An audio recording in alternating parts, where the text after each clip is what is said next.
바라보고 믿고 나아가는 사람 주께서 구원하십니다. 할렐루야.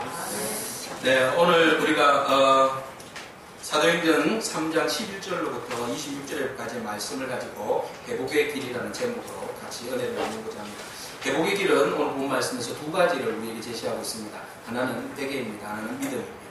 믿음과 회개, 회개와 믿음, 이 두 가지가 바로 우리에게 있어서 그리스도 안에서 오로지 유일한 회복을 열어주실 줄로 믿습니다. 자, 지난주에 우리가 베드로와 요한이 하나님의 성전에 기도하러 갔다가 나면서부터 안전병이가 된 사람, 40년 동안 안전병이 된 사람을 나사렛 예수 그리스도의 이름으로 일으킨 놀라운 기적을 우리가 보았습니다. 자, 그리고 난 다음에 베드로가 성전에 들어갈 때에 많은 사람들이 놀랬습니다. 놀래고 난 다음 베드로 주위에 솔로몬 행각으로 모여서 도대체 이 일이 어떻게 된 일이냐라고 사람들이 뭉성거리면서 베드로와 안전병이 되었던 사람, 치유받은 사람 주위에 몰려들기 시작했습니다. 그들 앞에서 베드로가 당당하게 설교를 합니다. 오늘 본 말씀은 바로 그들 앞에서 안전병이를 치유하고 난 다음에 베드로가 몰려든 사람들 앞에서 당당하게 외친 설교입니다. 예전에는 사람들 앞에 서면 대인 공포증도 있고 두렵고 자기 컴플렉스가 너무 강해가지고 사람들 앞에서 뭐 말을 제대로 하지 못했던 베드로가 성령 충만 받고 나니까 담대하게 그가 그동안 3년 동안 주님과 함께 있었던 일, 그리고 성령이 지혜의 영을 부어주시니까 하나님의 말씀이 그 안에 강한 확신이 생기는 말씀으로 와닿으니까 사람들 앞에서 그 누구 앞에서도 두렵지 않고 담대하게 주님의 말씀을 선포하고 있는 모습을 우리에게 보여주고 있습니다. 자, 오늘 본문 말씀 보면 베드로가 설교를 사도행전에 보면 설교를 한 3번 한 걸로 나와 있습니다. 뭐 베드로가 설교를 3번밖에 안 했겠습니까? 평생 죽을 때까지 순교할 때까지 설교를 하지 않았습니까? 근데 이제 우리가 사도행전에 보면 베드로가 3번 설교했다라는 것을 우리가 볼 수 있습니다. 첫 번째 설교는 오순절 마가의 다락방에서 성령 충만하고 난 다음에 각자 각 나라의 방언으로 선포하며 나아갈 때 베드로가 그 사람들 앞에서 하나님의 말씀을 선포하며 나아갔던 일, 네, 그때 외쳤던 설교가 첫 번째 설교입니다. 두 번째 설교는 바로 오늘 본문 말씀입니다. 성전에서 안전병이를 낫게 하고 그리고 사람들이 솔로몬 행각에 몰려들었을 때에 외친 설교가 두 번째 설교입니다. 그리고 세 번째 설교는 무엇이겠습니까? 10장에 나오는 이야기인데요. 고넬료라는 사람을 만나게 됩니다. 이방인 고넬료죠.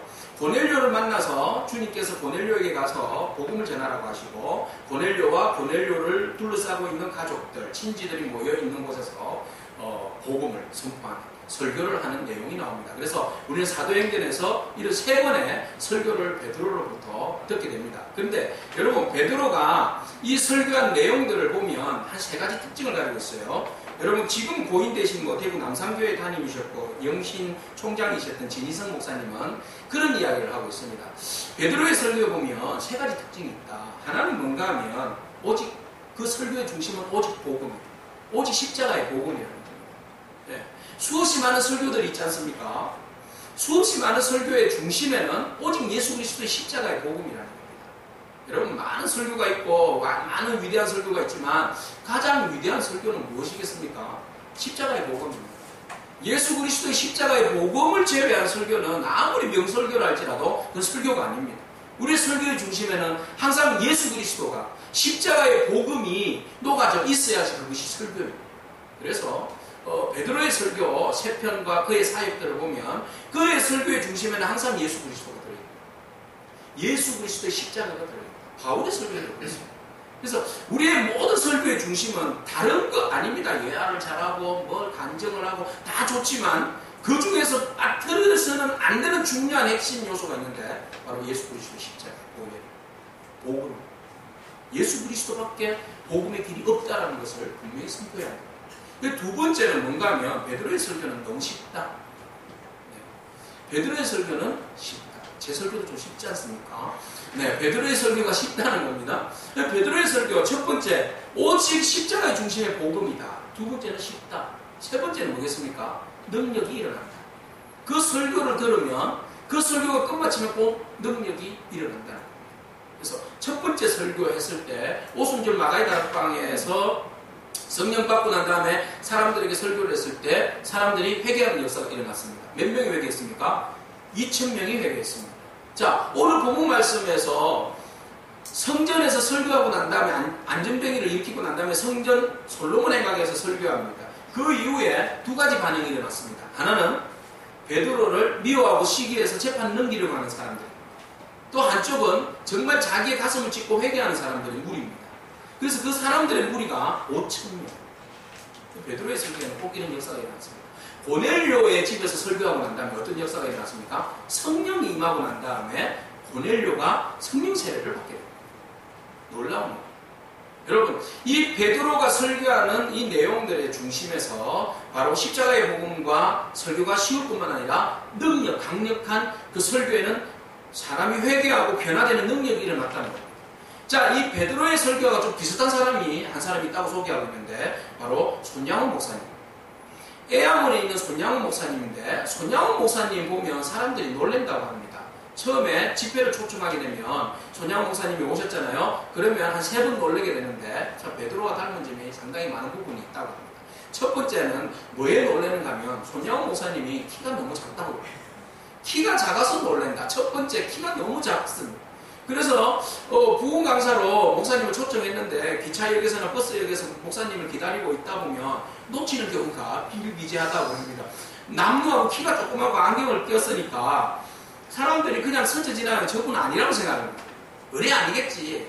네, 박목사처럼 좀 이렇게 좀 덩치도 있고 좀 이렇게 카리스마 있게 생겨야지 부흥 강사처럼 보여지는데, 네, 손양훈 목사님 전혀 그러지 못한다는 겁니다. 그래서 손양훈 목사님 키가 너무 작은 것에 대해서 한 번 놀랍니다. 또 한 번은 그분이 강단에 서서 설교를 하면 설교 소리가 너무 우렁차서 쩌렁쩌렁 울려서 좋은 사람이 없다고.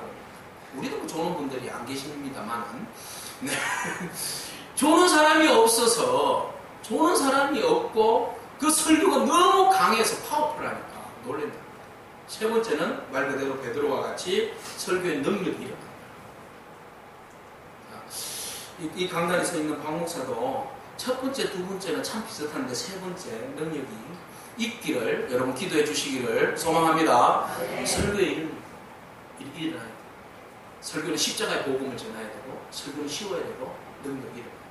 설교 마치고 나면 우리의 삶이, 우리의 생각들이 좀 변화가 돼야 되는데, 전혀 변화가 없으면 제가 문제가 있는 건지 여러분들이 고집이 센 건지 모르겠습니다. 하여튼 설교가 있고 난 다음에 우리의 삶들이 변화가 돼야 돼요. 저도 변화가 되고 듣는 여러분들도 삶의 변화가 일어나기를 축복합니다. 자, 베드로가 성령이 충만해서 복음을 전합니다. 설교를 전하는데 여러분 설교를 집중해 보십시오. 설교에는 두 가지 설교를 집중하고 있습니다. 하나는 제가 말씀드렸듯이 믿음에 관한 겁니다. 하나는 회개에 관한 겁니다. 자, 첫 번째 믿음에 관한 설교를 하고 있는데 베드로가 40년 된 안전병이를 치유해서 낫게 했습니다. 그리고 난 다음에 놀라운 일들이 벌어졌습니다. 이 안전병이 되었던 사람이 미문에서 앉아있다가 이제 성전 안으로 들어가는데 걷기도 하고 뛰기도 하고 하나님을 찬양했다고 그랬습니다. 그래서 사람들이 모두가 다 놀랐습니다. 그 사람이 걷기도 하고 뛰기도 하고 하나님을 찬양하는 모습을 그동안 보지 않았지 않습니까? 한 번도 본 일이 없습니다. 근데 미문에서 있었던 그 안전병이 그들이 잘 아는 사람입니다. 40년 동안 그들이 지나가면서 늘 언제나 호주머니를 뒤져서 동전 하나씩 두 개씩 던졌던 사람입니다. 그래서 너무 잘하는 사람입니다. 근데 그 너무 잘하는 사람이 앉아있는 것이 아니라 일어서서 막 하나님을 찬양하고 막 붙들어서 사람들을 붙들고 내가 다시 일어서게 되었다고 막 이야기를 하니까 사람들이 정말 놀랍니다. 헬라어로 이 일을, 이 심각하게 사람들이 놀란 표정을 뭐라고 이야기하는가 하면 의안이 벙벙해졌다 이런 표현하고 있습니다. 에크스타시스 이렇게 표현하고 있습니다. 사람이 놀랐는데 그 사람을 보면서 도무지 일어날 수 없는 기이한 일을 보고 놀랬다는 겁니다. 여러분 이런 일들이 일어날 수 있겠습니까? 없겠습니까? 이런 기적이 일어날 수 있겠습니까? 없겠습니까? 일어났습니까? 아, 네. 또 간증하시는 또 일어났습니다. 내 삶을 통해서 일어났습니다라고 고백하는 우리 장로님 있습니다. 정말 일어났습니다. 일어납니다. 일어났고요. 우리가 그것을 경험한 줄로 믿습니다. 여러분 얼마 전에 우리 옆에 있는 교회 언영교회에서 집회를 열었습니다. 혹시 여러분 집회에 참석하신 분 계십니까? 예, 뭐 안 하셨으면 그런 일 있으면 좀 가시고 그러세요. 예? 우리가 모실 수는 없으면 그 옆에 가서 들을 수는 있잖아요. 백기현 교수라고 굉장히 유명한 성악가입니다. 뭐 여러분 잘 모르실 수도 있는데 이분을 초청해서 주일부터 지난주 주일부터 월화수 월요일 화요일 뭐 수요일까지 집회를 했지 않습니까? 지지난주 그분이 누군지 여러분 잘 아십니까? 곱사입니다. 곱사 곱추입니다. 곱추. 근데 어떻게 하다가 곱추가 되었는가 하면 투사일 때 집에서 툇마루 위에서 놀다가 친척이 같이 이렇게 놀다가 같이 굴러 떨어진 겁니다. 툇마루에서 떨어지면서 허리를 다친 겁니다. 어린아이가 척추를 다친 겁니다. 그 척추를 다쳐서 그 척추에 바로 이 결핵균이 들어간 거예요. 그 결핵균이 들어가면서 이게 골마가지고 등이 곱추가 되었습니다. 그래서 이 어렸을 때부터 이제 곱추가 돼서 그렇게 살다 보니까 머리는 굉장히 좋았던 모양입니다. 근데 머리가 좋았을 뿐만 아니라 음악에 기질이 있어서 노래를 또 굉장히 잘했대요. 그래서 학교를 가면 아이들이 그렇잖아요. 철이 없으니까 얼마나 놀려요. 상처받는 애는 그게 상처입니다. 너무 큰 상처지만 아이들은 얼마나 그게 또 재미로 놀리고 그러잖아요. 저도 회개합니다. 많이 놀렸기 때문에. 자, 그런 막 아이들 보면 막 놀리고 짓궂은짓하고 막 그렇게 합니다. 근데 이 아이는 백기현 아이는 너무 그것이 상처가 되었다고 그래요. 그래서 학교를 가기도 싫고 그랬는데 어쨌든 잘 이겨냈습니다. 이겨내기는 이겨냈는데 옆에 계시는 분이 교회에서 장로님이 그 아이를 보고는 넌 참 음악에 재질이 있는 것 같다. 성악을 했으면 참 좋겠다. 그렇게 해서 어떻게 자기는 한의학을 공부해서 의사가 되고 싶다고 그랬습니다. 근데 어떻게 길이 가다 보니까 서울대 음대를 가게 된 겁니다. 서울대 성악과를 가게 된 거예요. 그래서 성악을 전공하고 대학원도 동대학원을 전공하게 되었습니다. 그래서 이제 공부를 계속 잘하고 성악의 기질이 있어서 비엔나까지 이제 유학을 가게 되었습니다. 자, 비엔나에서 유학을 하게 되어서 이제 잘해서 국내로 돌아오게 되어서 모건대 교수가 되었어요. 그래서 자존심이 상했다고 합니다. 아, 내가 실력이 있고 이렇게 월등하고 뛰어난데 겨우 모건대 교수 모건대는 뭐 나쁘다는 말 아닙니다. 자기 생각이 그렇다는 거예요. 모건대 교수 할 바에 내가 안 하겠다 이런 마음이 좀 있었다고 합니다. 그런 가운데 이제 또 뭐 공주 뭐 대학교나 이런 데는 이제 학교를 옮기게 되었고 이런 상황에 가게 되었는데 그러면서도 늘은 이제 자기 컴플렉스가 너무 강했다고 그래요. 자기는 실력은 좋은데 앞만 볼 때는 사람들이 목소리만 들을 때는 너무너무 감동을 하는데 실제 모습을 보면 굉장히 그렇죠. 그래서 합창제나 이런 데 가면 항상 자기가 이런 단상을 하나 들고 다닌다. 키가 작으니까 단상을 놓고 올랐어야 되니까.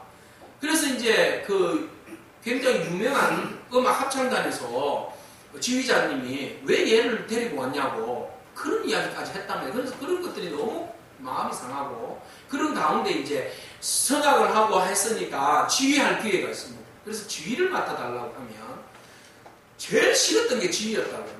왜냐하면 지휘를 하면 사람들 앞에서 덕을 보여야 합니다. 그래서 덕을 보이고 단원들은 자기 얼굴을 보지만 관객들은 덕을 보니까 그게 너무 가슴이 아프고 정말 싫어서 그만두고 다시 한의학 의사가 되고 싶어서 한의사가 되고 싶어서 다시 공부를 하려고 하고 애를 많이 썼다고.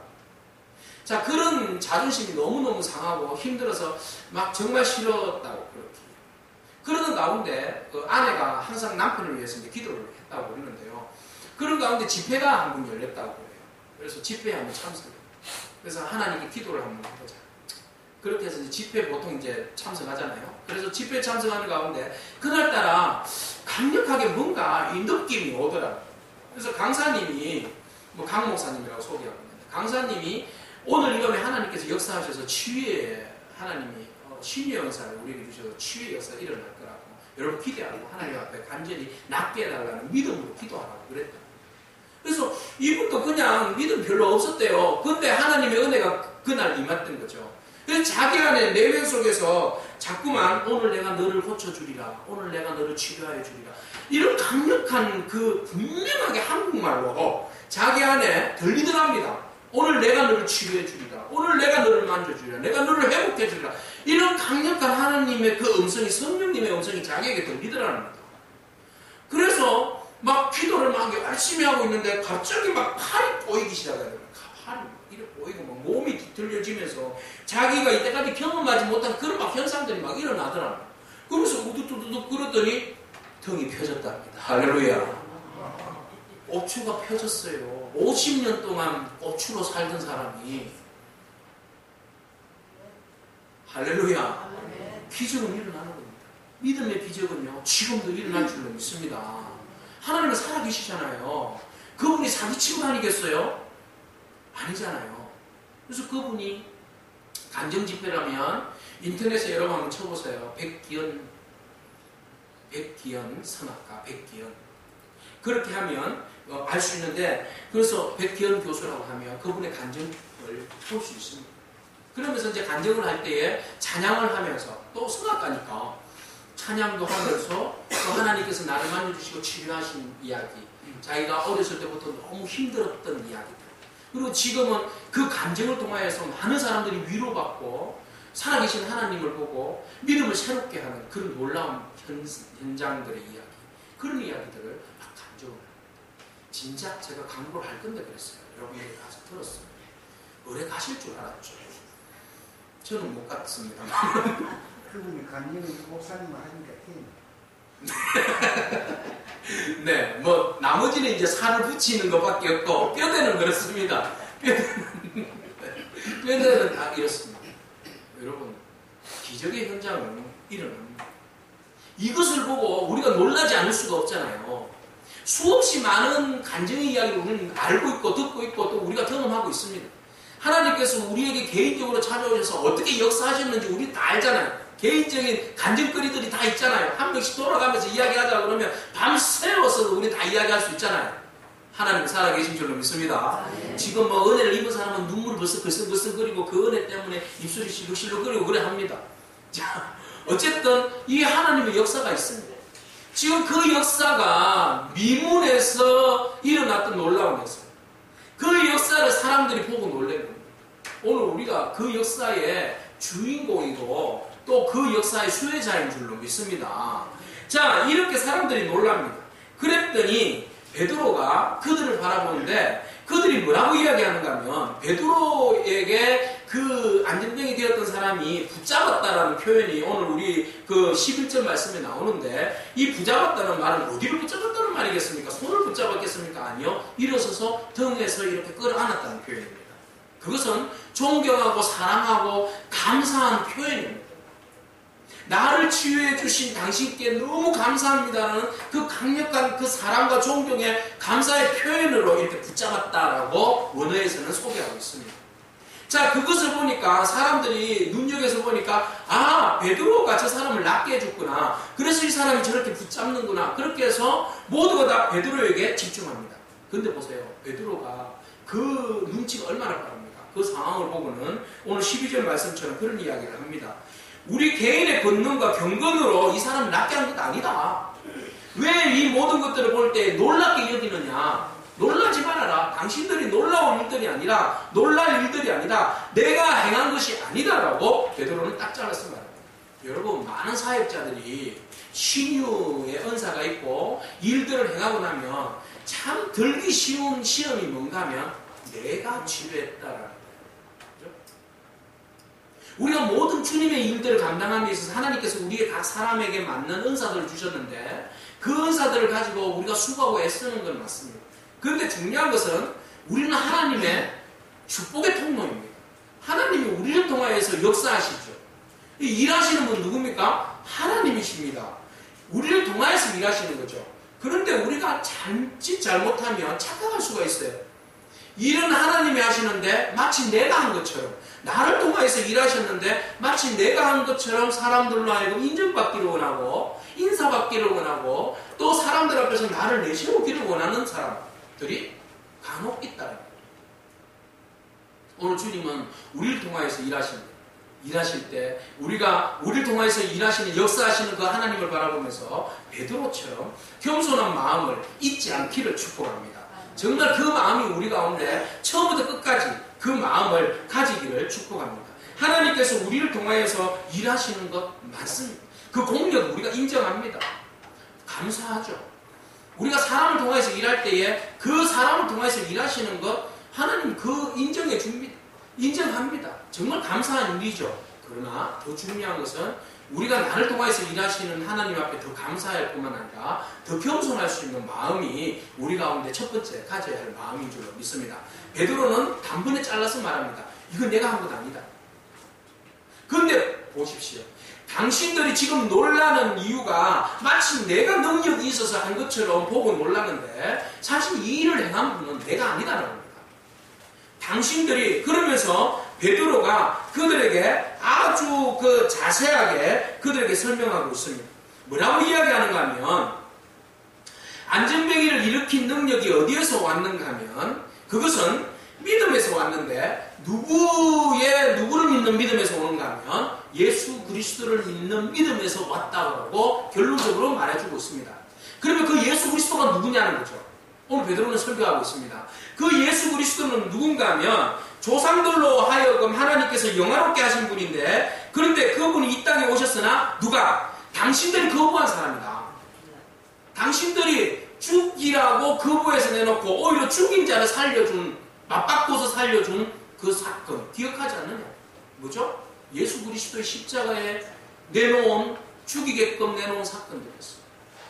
당신들이 십자가에 죽게끔 내놓은 그 사람, 살인자를 살려주고 십자가에 내놓아서 죽이게 한 그 사람 15절 말씀 보십시오. 당신들이 누구를 죽였습니까? 생명의 주를 죽였다 그랬어요. 그 생명의 주가 누군데요? 바로 하나님이 죽은 자 가운데서 어떻게 하신 분입니까? 다시 살리신 분이에요. 너희들이 그 생명의 주를 십자가에 못 박아서 죽였지만 하나님은 그 생명의 주를 살리셨고 그 생명의 주가 살아난 것을 누가? 우리가 봤다. 우리가 보아서 우리가 그 주의 증인이다. 그리고 오늘 내가 이 안전뱅이를 낫게 했는데 그 능력이 어디로부터 왔는가 하면 바로 그 예수 그리스도 생명의 주 예수 그리스도 다시 살아나신 그 예수 그리스도를 믿는 믿음 안에서 이 능력이 우리에게 임했다라고 말해주고 있습니다. 그 능력. 여러분 우리의 믿음이 우리의 능력이 어디에서 옵니까? 예수 그리스도에게서 옵니다. 죽으셨지만 다시 살아나신 분 그리고 하늘과 땅의 권세를 가지시고 지금도 살아계셔서 우리와 함께 하시는 분 우리에게 옆에 계셔서 우리의 모든 형편을 아시고 우리에게 능력 주시고 우리에게 회복의 권세를 주시는 그 예수 그리스도를 믿는 믿음 안에서 우리가 모든 것들을 감당할 수 있는 줄로 믿습니다. 베드로는 그걸 믿은 거죠. 우리가 믿습니다라고 말하는 그 믿음이 뭐냐는 겁니다. 그 믿음은 뭡니까? 우리가 믿는다고 이야기하는데 뭘 믿는다는 겁니까? 그냥 예수 그리스도 이름 그거 믿는 겁니까? 아닙니다. 그 안에 있는 내용을 믿는 거죠. 하나님이신 것과 이 땅에 오셔서 십자가에 못 박혀서 죽으신 것과 부활하신 것과 다시 살아나셔서 우리에게 성령을 부어주셔서 오늘도 우리와 함께 하시는 하나님 그 하나님을 우리가 믿는 겁니다. 오늘 그 하나님을 베드로가 믿었고 그 하나님을 오늘 저와 여러분들이 믿은 줄로 믿습니다. 이것이 믿음입니다. 우리가 믿음을 정리를 하고 믿음에 대해서 다시 한 번 더 개념 정리를 할 필요가 있습니다. 내가 믿는 믿음이 무엇이냐는 거죠. 내가 뭘 믿느냐. 네? 막연한 믿음이 아니잖아요. 우리는 2000년 전에 그냥 역사 가운데 오셔서 그냥 계시다가 돌아가시고 끝난 그 죽은 예수가 아니라 지금도 살아계시고 임마누엘로 함께 하셔서 내 삶의 모든 삶 가운데 주관하시는 분, 역사의 중심에서 역사를 이끌어 가시는 분, 그 주님을 믿는 줄로 믿습니다. 이것이 능력이에요. 이것이 파워죠. 예수 믿는 믿음은 죽은 믿음이 아닙니다. 죽은 자는 믿는 거 아니잖아요. 살아계시고. 베드로가 그 당시에 예수의 이름으로 안전뱅이를 그 당시에 일으켰다면 오늘도 그 주님이 우리의 삶 가운데 우리를 통하여서 역사하실 줄로 믿습니다. 그 하나님이 바로 그 2000년 전에 안전뱅이를 일으키신 하나님이 오늘 백기현 그 교수를 고추 등을 치료하시고 낫게 하신 거잖아요. 그 하나님이 오늘 우리의 삶 가운데서도 우리가 정말 문제 안에서 힘들어하고 어려워하는 그 문제들을 주님께서 우리의 믿음을 보시고 그 문제들을 해결해 주실 줄로 믿습니다. 주신 줄로 믿습니다. 주시고 계신 줄로 믿습니다. 앞으로도 주실 것입니다. 그것이 믿음이죠. 그것이 살아있는 믿음이죠. 예? 그것이 기독교가 살아있다는 믿음 아니겠습니까? 베드로는 바로 그 이야기를 합니다. 그것이 우리가 믿는 믿음이라고 그럽니다. 지금 무덤에 묻혀있는 그분이 아니라 살아나셔서 지금도 하늘 보좌에 앉으셔서 살아 능력으로 역사하시는 하나님, 지금도 역시 활동하시는 하나님, 계속성입니다. ING입니다. 그것을 내가 믿는다라고 고백합니다. 그래서 베드로는 당신들이 놀랄 필요 없다. 당신들이 놀랄 일은 다른 한 가지다. 너희들이 그 주님을, 나에게 믿음, 나에게 이 안전뱅이를 낫게 하신 그 믿음을 주신 그 주님을 너희가 죽였다. 내가 그 주님을 죽였다. 그러니까 사람들이 또 놀라는 겁니다. 한 번은 안전뱅이를 낫게 하는 모습을 보고 놀래고, 이제는 우리가 그 주님을 죽인 것을 보고 놀래고, 두 번 놀래요. 그러니까 이제 놀래고 난 다음에 그들이 가지는 것이 뭡니까? 어찌하면 좋아. 어찌하면 좋아. 이거 아니겠습니까? 여러분, 오늘 베드로와 같은 믿음, 이 믿음이 베드로뿐만 아닙니다. 오늘 우리의 믿음이기를 축복합니다. 예, 일주일 여러분 살아오면서 일주일 동안 여러분들이 살아오시면서 믿음의 간증거리들이 참 많잖아요. 여러분 수요일 날 지나고 뉴스에서 계속 막 땅에 가뭄이 있다고 막 그러고, 지금 메르스도 걱정이지만 지금 가뭄이 더 큰 문제라고 오늘 또 권사님께서 비를 내려달라고 막 또 담비를 내려달라고 막 부르짖고 그렇게 하지 않았습니까? 금요일날 우리도 부르짖었거든요. 예? 샘 솟는, 우리에게 생수를 부어달라고 막 부르짖었거든요. 이 땅에 우리에게 영적인 생수도 부어주시고, 이 땅에 가뭄이 들지 않도록 비를 내려달라고 우리 일기예보 보고 기도한 건 아니고 그냥 비를 내려달라고 기도했는데, 하나님의 긍휼하심이 우리의 기도를 들어주신 줄로 믿습니다. 오늘 새벽에 기도하는데 여러분 보셨어요? 막 비가 창문으로 내리치고 문이 막 덜커덩 그래도 우리 권사님들 믿음이 좋아서 창문 닫을 생각도 안 하시고, 비가 억수같이 막 쳐들어오는데도 막 터지는데도 막 문도 안 닫고 막, 그러니까 막 아예 막 바람이 닫아주더라고요. 막 꽉! 그러면서 문을 닫아주면서 비가 얼마나 내리는지 조금은 해가 난 줄로 믿습니다. 농작물이 다 들어간다고 그러잖아요. 한 밭에 물 한 번 주려면 하루에 50만 원씩만 물이 든다고 그러잖아요. 농사 지어봤자 소용없는, 하나님이 비를 내리지 않으십니다. 능력은 하나님께 있어요. 그죠? 비를 내리시는 것은 하나님의 소유에 있어요. 그러면 우리가 해야 할 일은 뭐예요? 기도잖아요. 믿음의 기도잖아요. 예? 하나님, 지금 온 나라가 타들어가는데 소양강 때문에 지금 물이 거의 최저 수치로 내려간다고 그러는데 계속 지금 매년 물이 줄어들어서 지금 앞으로 올해 가뭄이 오면 이제 완전 농업 용수는 지금 거의 이제 물이 바닥나서 이거 큰일 난다고 그러는데, 백몇 년 만에 이게 가뭄이, 엄청난 가뭄이, 큰 가뭄이 연속된다고 그러는데 우리가 피부로 못 느껴가지고 지금 그런다고 그러는데, 하나님 어떡합니까? 지금 강원도에서는 난리잖아요. 우리가 믿음의 기도를 하면 하나님께서 분명히 우리의 기도를 통해서 역사하여 주실 줄 믿습니다. 여러분, 우리가 자꾸 의심하면 안 돼요. 예? 뭐든지 우리가 할 수 있는 것은 기도잖아요. 예? 그래서 그 비가 안 오니까 그런 이야기 알고 있잖아요. 목사님이 여러분 우리 모두 기도합시다. 그래서 오늘은 저 산에 가서 오늘 비 오게 해달라고 하나님 앞에 기도할 텐데 다 모이라고. 근데 다 권사님들이 다 모였어요. 그리고 목사님이 다 모였는데 애 하나가, 연수 같은 애가 우산을 들고 딸딸 걸어왔다고 그러잖아요. 너는 이 마른 하늘에 인마 힘들게 왜 우산을 들고 왔냐? 그러니까 오늘 비 온다고 기도하러 가잖아요. 믿음은 걔만 있는 거예요. 다른 분들은 믿음이 없어. 아무리 우산 안 들고 왔어요.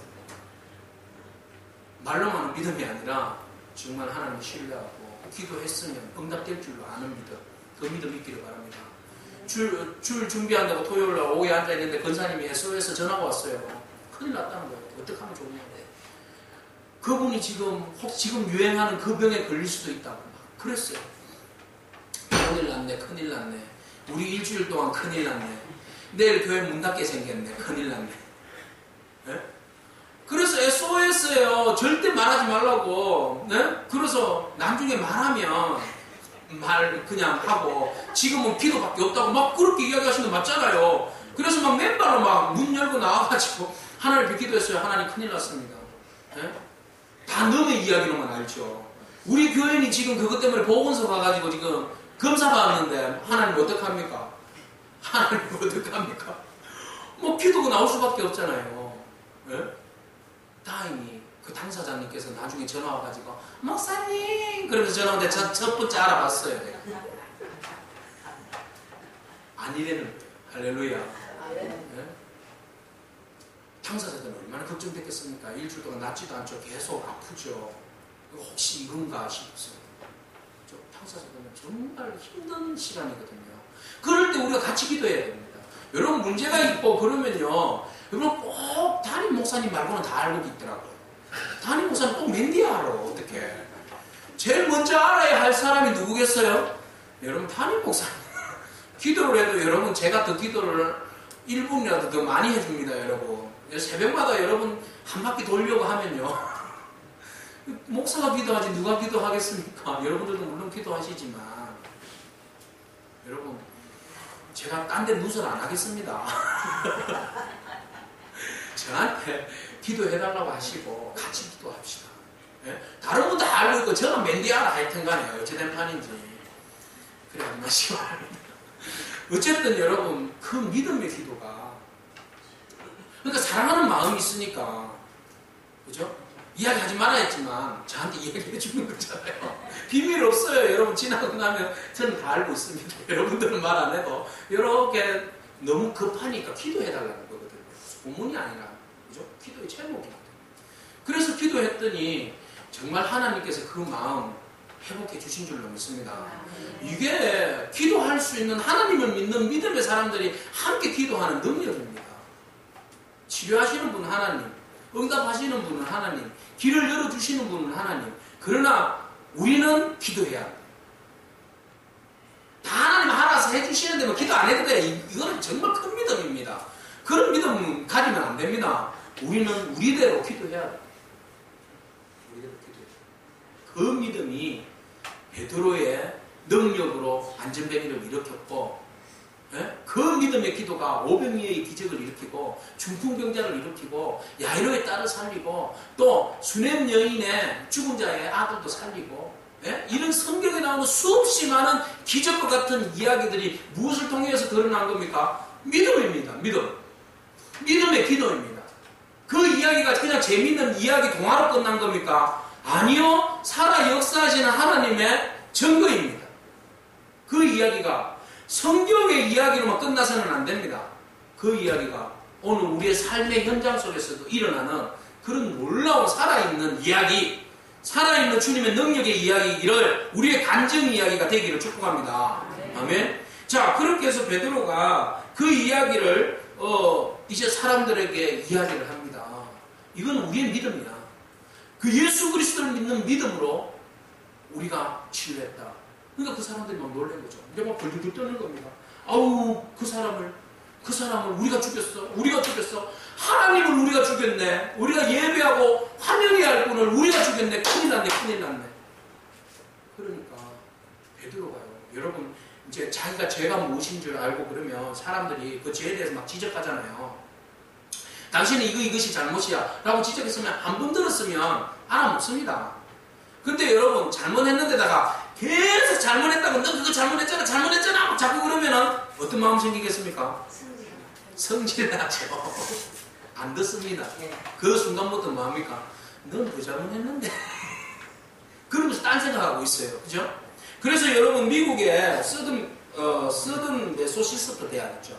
거기에서 연구를 해봤답니다. 뭔가 하면 연구팀에서 자녀에 대한 체벌에 대한 연구입니다. 자녀들을 체벌을 하는데 얼마나 효과가 있을까? 33개의 가정을 이제 조사를 했는데 체벌을 33개 가정 중에 15개 가정이 이제 체벌을 행했다고 그래요. 근데 체벌을 하고 난 다음에 가만히 보니까 10분 안에 체벌을 하고 난 다음에 아이가 행동에 변화가 있어야 되는데 10분 안에 똑같은 행동을 반복하는 애가 75%를 합니다. 그러니까 웬만하면 체벌해가지고 안 고쳐진다는 거예요. 그죠? 그러면 체벌을 하지 말아야 됩니까? 그건 아닌데 상당히 부모의 부정적인 감정이 체벌 속에 들어가 있다는 거예요. 조사를 해보니까 정말 그 아이의 나쁜 행동과 잘못된 행동을 바로 잡아주기 위해서 정말 그 마음으로 그것을 변화되기 위한 마음으로 체벌하는 것이 아니라 막 화가 나니까 자기의 감정에 못 이기니까 매를 대다가도 나중에 폭력이 된다는 거예요. 그래서 제가 우리 아이들에게 회개합니다. 요새는 이제 매를 잘 안 되는데 예전에 막 열받으니까 주먹이 막 나오고 막 손이 날아가고 막 그러니까 한 번 때릴 거 나한테 폭발하니까 이게 이제 더 많은 폭력으로 가더라고요. 그러니까 그 아이들이 상처를 받아요. 그래서 한 번씩 이야기하다 보면 아빠가 그때 때려서 너무 마음이 안 좋았다 그런 이야기 하거든요. 그러니까 체벌이 오히려 상처를 남기는 체벌은 안 하면 못하잖아요. 그죠? 체벌을 하는 것은 그걸 고치라고 하는 건데 그 오히려 고치기보다는 더 상처가 되고 더 골이 깊어지고 더 빗나가 버리는 거예요.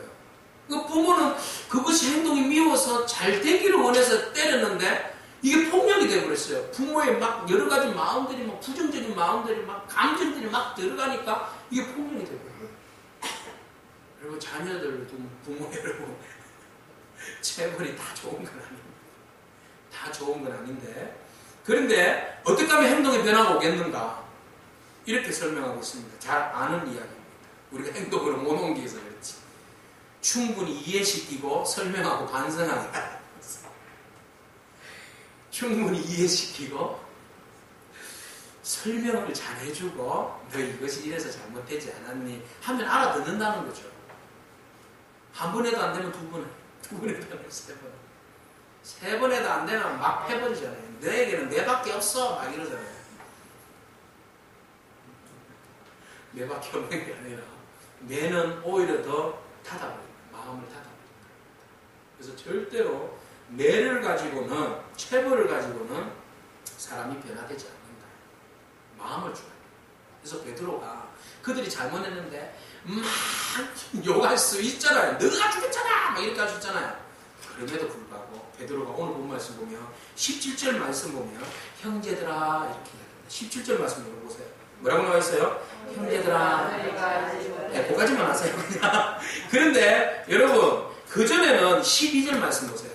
그들을 보고 형제들아 그러지 않았어요. 뭐라고 이야기했어요? 이스라엘 사람들아 그랬어요. 앞에서 그들의 잘못을 지적할 때는 이스라엘 사람들아 라고 이야기를 했어요. 근데 지금은 뭐라고 이야기했어요? 형제들아 부드럽게 이야기했어요. 보세요. 다르잖아요. 베드로가 이 성령이 충만하고 나니까 사람을 다루는 방법도 달라졌어요. 처음에는 그들이 잘못이 미워서 정죄했어요. 너희들이 잘못하지 않았냐? 그러나 지금은 정죄하지 않고 오히려 그들을 향하여서 부드럽게 형제들아 라고 따뜻하게 말하고 있어요. 이 말은 예전에 그들이 경험한 적이 있어요. 겟세마네 동산에서 기도할 때 예수님께서 지금 곧 십자가에 못 박혀 죽으셔야 되는데 너무 마음이 아프고 힘들잖아요. 힘들 때 같이 기도하자고 그러니까 제자들은 전부 다 잠만 자고 있었잖아요. 주님께서 3번이나 와서 깨웠지만 그래도 잠자고 있었단 말이에요. 얼마나 선생님이 기분이 안 좋았겠어요. 그런데도 주님께서 끝까지 인내하면서 그래 피곤하지? 이제 자 그랬잖아요. 이런 주님의 마음을 성령 충만 받고 나니까 그 마음을 알겠는가 이제. 우리가 애먹이도 우리가 정말 애먹였는데도 그 주님께서 그토록 참으시고 부드럽게 인자하게 우리에게 다가오시는 그 주님이 너무 감사합니다. 그 왼수 같은 예수님을 죽인 그 미운 사람들 바라보지만 형제들아. 왜 형제들아라고 이야기했겠어요? 그들을 사랑하기 때문에 보고만 해서 회개하고 돌아오기를 원하는 마음이 있기 때문에. 그렇게 하는 이유는 회개하고 돌아오게 하기 위해서입니다. 사랑으로 그들에게 따뜻하게 대하는 이유는 원수를 따뜻하게 대하는 이유는 회개하고 돌아오게 하기 위해서. 자 보십시오. 그들이 너무나도 극악무도한 사람들 아닙니까?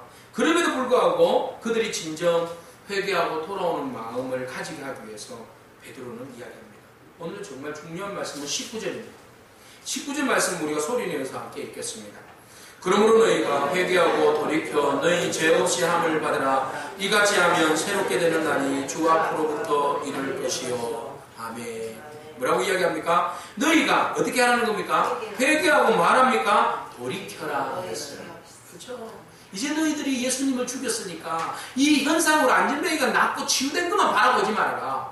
이것을 낫게 하신 분, 내가 믿음으로 낫게 됐는데 그 믿음 주신 분 예수 그리스도, 그가 죽어야 되시는데 이제 너희들이 그것을, 하나님을 죽인 것을 너희가 알았으니까 이제 너희가 회개하지 않으면 안 된다.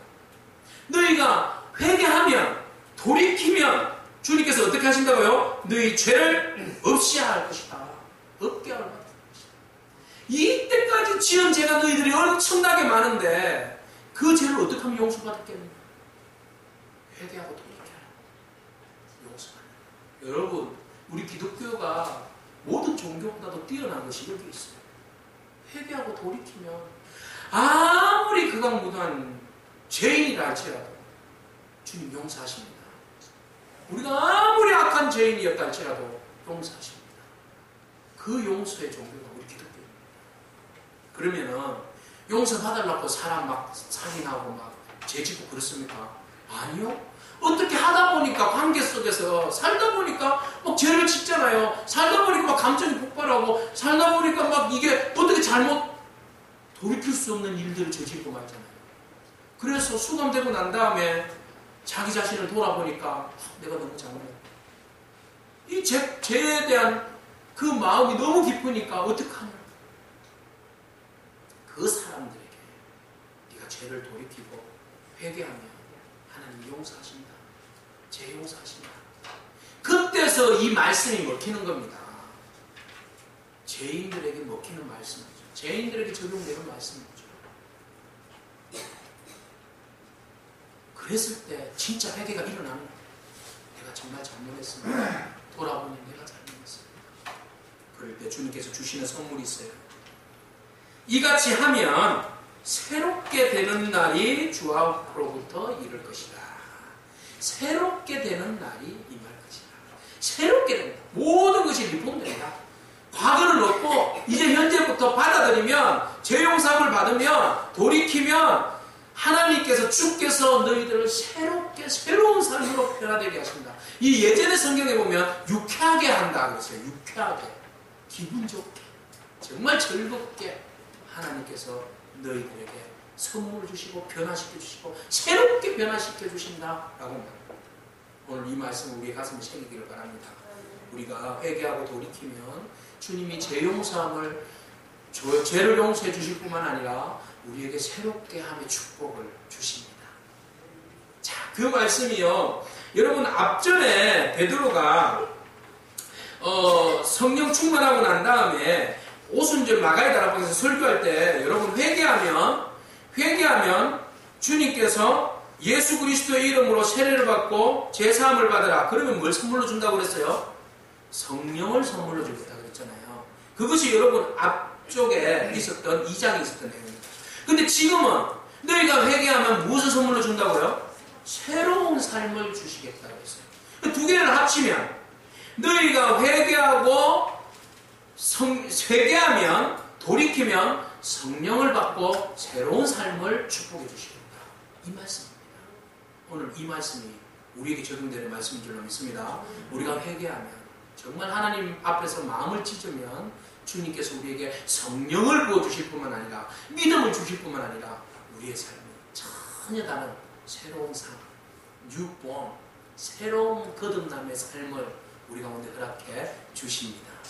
그리고 나서 주님께서 말씀하십니다. 26절 선포하십니다. 같이 읽겠습니다. 하나님이 그 종을 세워 복 주시려고 너희에게 먼저 보내사 너희로 하여금 돌이켜 각각 그 악함을 버리게 하셨느니라. 아멘. 그러면서 주님께서 우리에게 복 주실 뿐만 아니라 우리에게 있는 모든 악함을 버리게 하십니다.